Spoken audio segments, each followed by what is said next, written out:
Hello. Hello, how are you doing? Doing all right. How are you? I'm doing okay. It's been a day.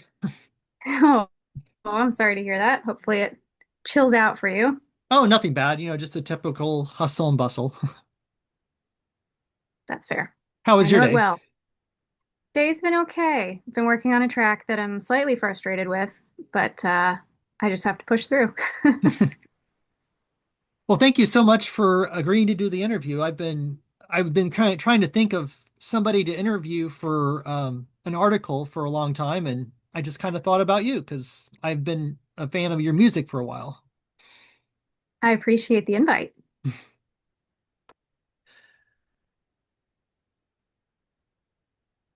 What would you like to go ahead and get started on the questions? Sure. Yeah, let's do it. Okay.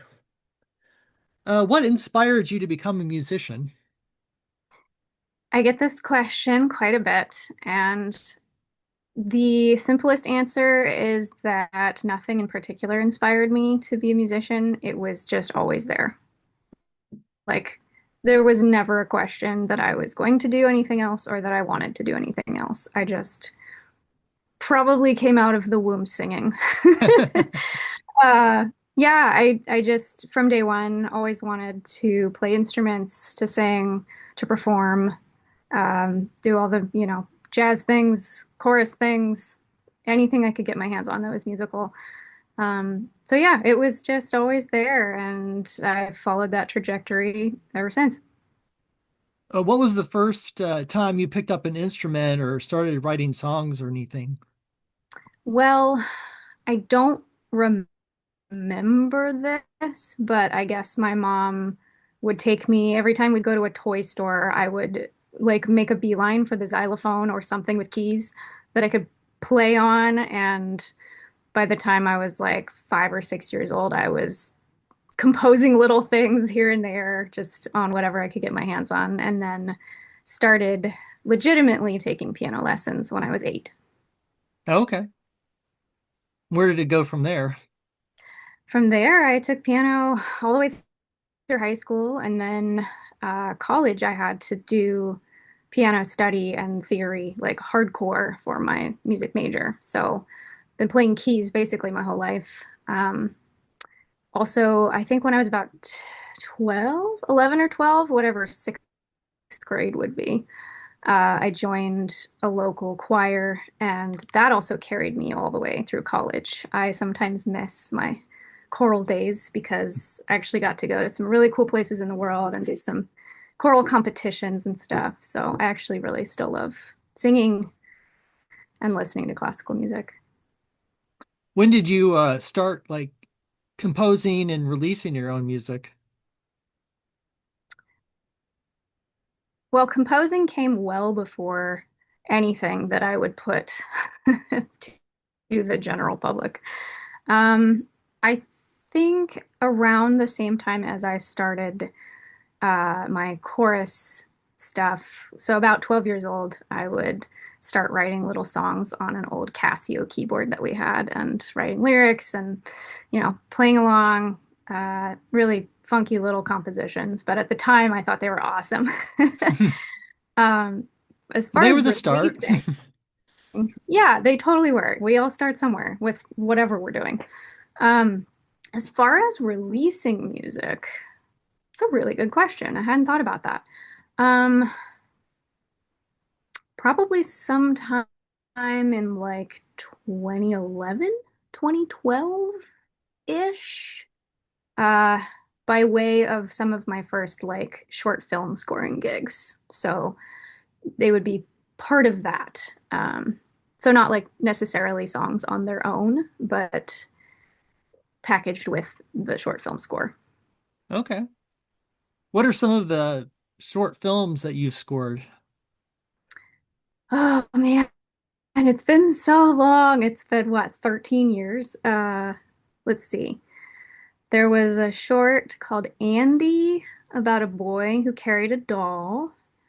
Um, there was, I don't know if I'd even consider it a short film. It was like the weird middle ground between short film and feature film. So it was like 45 minutes long. It was like a bank heist, but wrapped up with like an environmental message called The Green Bandits. What Interesting. else have I done?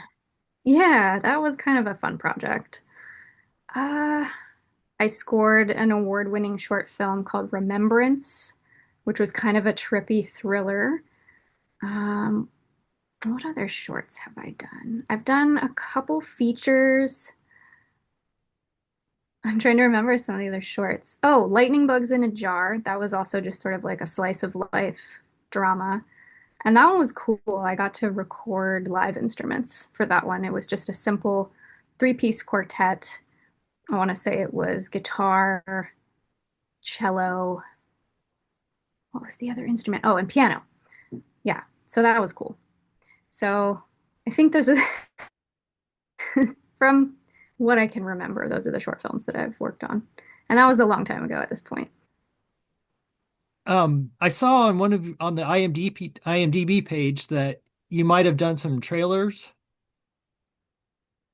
Yeah, yeah, that was sort of the intermediary step between when I was really focused on film work and kind of in the process of transitioning more into video game soundtracks, which has been my main focus for the past like decade-ish. Yeah, so trailers are cool. Um, the ones that people might know are Annihilation with Natalie Portman, that sci-fi film that came out Oh yeah, I've heard of maybe a that. maybe like 8 years ago or so. I had a piece of really cool sound design in that trailer. And then also about 10 years ago, I want to say, or roughly around the same time, it was like 2016, 2018 or something. They did a remake of The Predator. So one of the trailers, promotional trailers for that, is all my gritty sound design and music.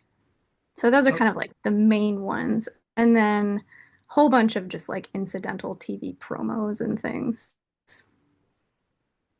what are some of your major musical influences? There's been so many. I kind of just absorb anything that I enjoy listening to, and I have since I was little. But if I had to kind of nail it down on the soundtrack side of things, definitely have always loved John Williams. His scores are just so quintessential and so beautiful. And I'm kind of sad that we don't get as many memorable movie themes anymore. But he's definitely one. On a similar note, Trevor Jones, also an incredible film composer. Love his stuff. Oh, I Um, love his and stuff for the Dark Crystal, the best. yeah, so good. It's really good. Labyrinth is like my favorite movie of all time, and the soundtrack, of course, it's just Labyrinth, phenomenal. yes. Yeah, for sure. I also really love Danny Elfman, both as a film composer and Oingo Boingo is just like amazing. Always love them. And then sort of on the musical artist side of things, I've always been a huge fan of Depeche Mode. Dark electronica like that, especially of that era, so 80s and 90s, really kind of infused itself in me. Um, Beck is another one that a lot of people might not hear come through in my music, but Beck is awesome. I've always loved Beck. I also really like Infected Mushroom. They are so freaking good Never heard of for them. contemporary. No? Oh, if you like electronic music, I will send you a couple links because they will blow your mind. Please. I would be interested. Yeah, it's I guess technically called psytrance would be the genre for that. So psychedelic trance, but it's so much more interesting than a lot of trance music. Hmm. I will have to check them out. Yeah.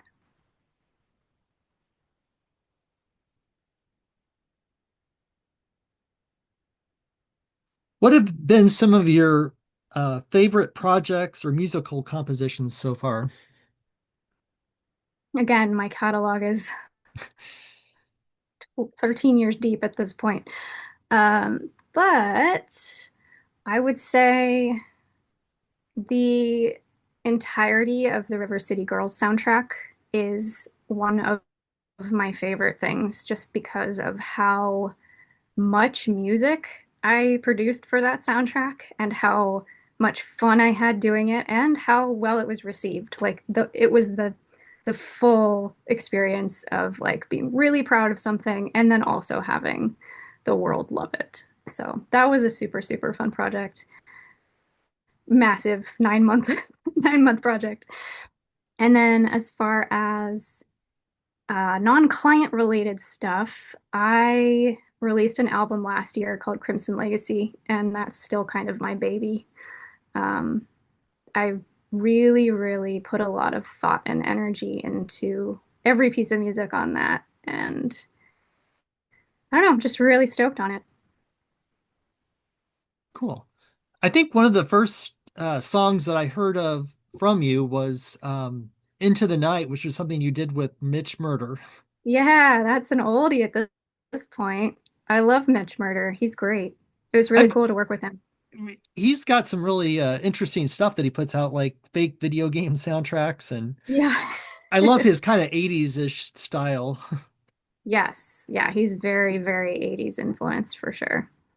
But yeah, he was one of the one artists, or he was one of the artists, I want to say like in 2011, 2012, I discovered him. And I feel like that was before synthwave became so popular. Now you say it to pretty much anyone, and they're like, "Oh yeah, I know exactly what that is." But in 2012, there were just a handful of people doing it, and he was one of them.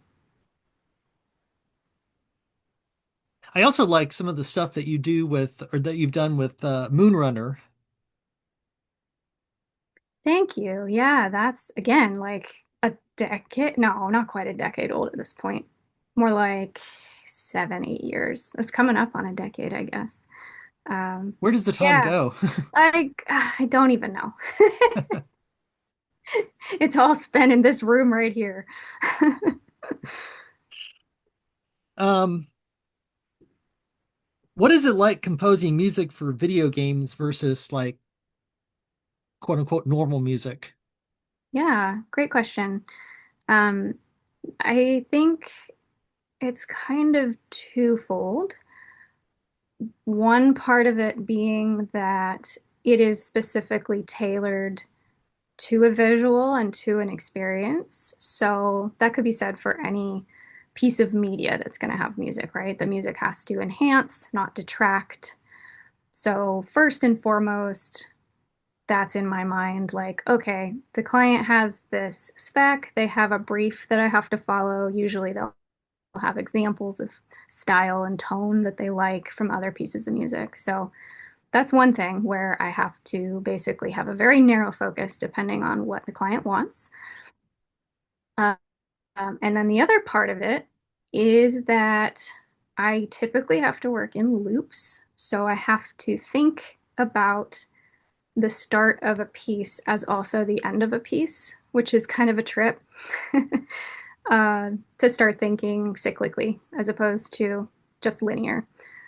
So knowing that a player is going to spend an indefinite amount of time with that music to really kind of plan out how people are going to be hearing it and think about it from a perspective of like an infinite amount of time. Is River City Girls, is that like a gender swap of another game that was out like back in the 80s or something? River City Yeah, Ransom, perhaps? yeah, it yeah, totally is. Oh, okay. They call it a spiritual successor to River Spiritual City successor. Ransom. Yeah. Yeah. Basically the girlfriends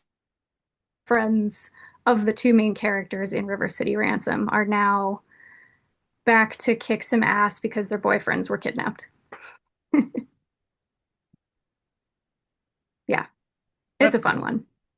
I'm not a huge fan of beat 'em ups in general, but producing music for one was a blast. I'm gonna have to try that game. What have been some of your favorite musical collaborations?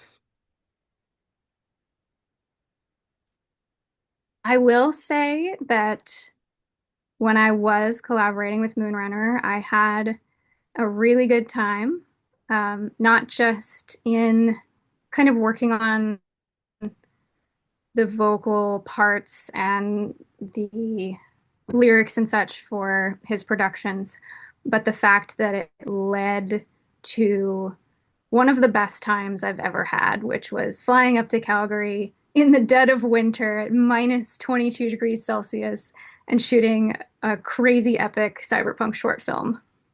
Uh, so that collaboration, just being homies with Moonrunner, led to that, and that was the coolest experience. And then That other, was that Streets you're referring to? yes, yes, Okay. streets, yeah. Such a cool thing to be a part of. I lost a lot of sleep, but I had a very good time. One of my other favorite collaborations is pretty much all of the stuff that I do with Alex. He is a very good friend of mine. He's a very talented producer, and I just love working with him because he's so chill. He always kind of knows, like, we're just really good at knowing what the other person is going to bring to the table and riffing off each other. And you guys just mesh well. Yes, we mesh very well. Awesome. If you could collaborate with anybody you want, who would it be? Your dream. Again, the list is like far too long to even consider having a tier. But I'll just have to pick a couple people. Um, I would absolutely love to work with Infected Mushroom simply because they're just one of my favorite groups. Um, I think that would be so much fun. Another, oh, I can't believe I didn't mention these for my influences, but Massive Attack would be an absolute dream collaboration for me. I've And heard some of their music. I'm greatly influenced by their work. It's so just dreamy and trippy and delicious. And I also think working with someone like Danny Elfman or Trent Reznor would be freaking amazing. So yeah, Definitely. those are my picks. Nine Inch Nails is doing the score for the new Tron movie. Yes, I actually am very excited to hear that. I think that, yeah, that partnership works really well. I think he actually released the single from, or a single from the soundtrack already. Oh, I'm really? blanking on what it's called. As Alive as You Want Me to Be. I think that's the name of the track. Okay. I may have to check Yeah, that out. yeah, it's really good. It's, classic Nine Inch Nails sound. I love the Tron series and how they used Daft Punk for the last one. Hmm. That was also a really good collaboration. Any upcoming projects or information about yourself that you would like to share? I am always cooking up something. I'm trying to think. Uh, I just started working on a very top secret game that I can't talk about yet, but hopefully I can mention at some point in the future. It's very exciting. I'm sure you'll put Um, it on your social media when you can. oh, yes, I will be blasting it and screaming it from the rooftops. Aside from that little secret thing, I'm still cranking away on Streets of Rogue 2, an indie game. Hmm. Um, that's going to be coming out, I think, this year. Well, let's see. We're in September now. Probably not this year. He keeps saying it's going to be this year, and then it just keeps, pushing forward. But sometime in the near future, that will be released, and I've gotten to do some really fun music for that. And then on the artist side of things, I am just continuing to produce dark and synthy stuff. I've got a couple, hopefully a couple, at least one track coming out next month that I am stoked to release. Another sort of, again, dark and dreamy and kind of creepy is my thing. So it'll be in that realm. And I'm kind of chipping away at an album too. So lots of stuff. Nice. And Yeah. you distribute most of your stuff through Bandcamp? Most of it, yes. Although with the recent cover songs, just released a cover album. I could not put it on Bandcamp simply because tracking mechanical royalties for all of the rights holders of the cover songs or the originals of the songs that I'm covering is just too much of an administrative task. Um, so when I upload music to a distributor, like to be placed on Spotify, Apple Music, that kind of thing, they automatically send the percentage needed to the rights holders. So for Bandcamp, it just didn't quite make sense. But in general, most of my stuff is on Bandcamp, yes. Yeah, I can understand that that would be difficult or challenging. Yes, very challenging. Bandcamp also doesn't have, on my page anyway, all of the collaborations I've done for many, many years because those are on all of the other producers' pages. So my catalog looks a little smaller there just because it's only stuff that I've put out. Gotcha. But yeah, in general, it's a great place. I think I ran through all my questions already. It's amazing how quickly we can get through a few questions. Anything else you would like to add or talk about? Well, I don't know. I mean, I am generally very reachable, so if anybody hearing or seeing this wants to reach out, please do. I'm kind of everywhere. I always appreciate Instagram. that, you know, Yeah, that no, that you're no reachable. That was problem. another reason that I thought to reach out to you. Very good. Yeah, I'm glad. It's getting harder, of course, as there's more influx of people, but in general, I try my very best to respond to everybody, to get back to every comment and every message and every, email on every different platform, all the social things. So yeah, anybody's welcome to reach out to me anytime. What's your like normal day look like as far as like working? Well, when I'm not doing a giant renovation, which has put a interesting monkey wrench into my production schedule, um, I work generally from like 9 a.m. to 6 p.m. with a lunch break, just kind of keep a standard schedule because it would be too easy to not treat something fun like a job, but it's definitely a job. So I, have my breakfast, get dressed, whatever, come in here and figure out what I'm doing that day. I usually, yeah, just work on music, composing, recording, etc., 5 days a week. I try not to work on weekends. Every once in a while, something will slip through the cracks, and I'll be like, okay, I have to do this other thing, or like I have to take on this other project that I didn't see, hadn't come across my lap before on a weekend. But yeah, just kind of standard work hours. Normal day is producing music all day. It sounds like it's pretty, you have some freedom as far as with your job schedule and Yeah, yeah. If I wanted to work all night and then sleep all day, I could. But I find it easier to work kind of a normal schedule. That way, my husband and I can eat meals together, and I can work out at a reasonable hour and go to classes in the evening, stuff like that. So it works out. okay. Well, Yeah, thank you so much for giving me this opportunity. And is it okay sure if thing. I share the video like on social media? Yeah, absolutely. Okay. I'll definitely make sure that you get a copy as well. Sounds good. Happy to do it. Well, great. And then as soon as the article is done, I'll send you a copy of that as well. Very good. Uh, remind me again where that will be posted. Cultureslate.com. Okay, cool. It's like an online pop culture magazine that we put out. I write a lot of stuff about, usually it's like entertainment, pop culture news. And then I also write, and everybody else sometimes writes long form articles, like and the interviews are part of it.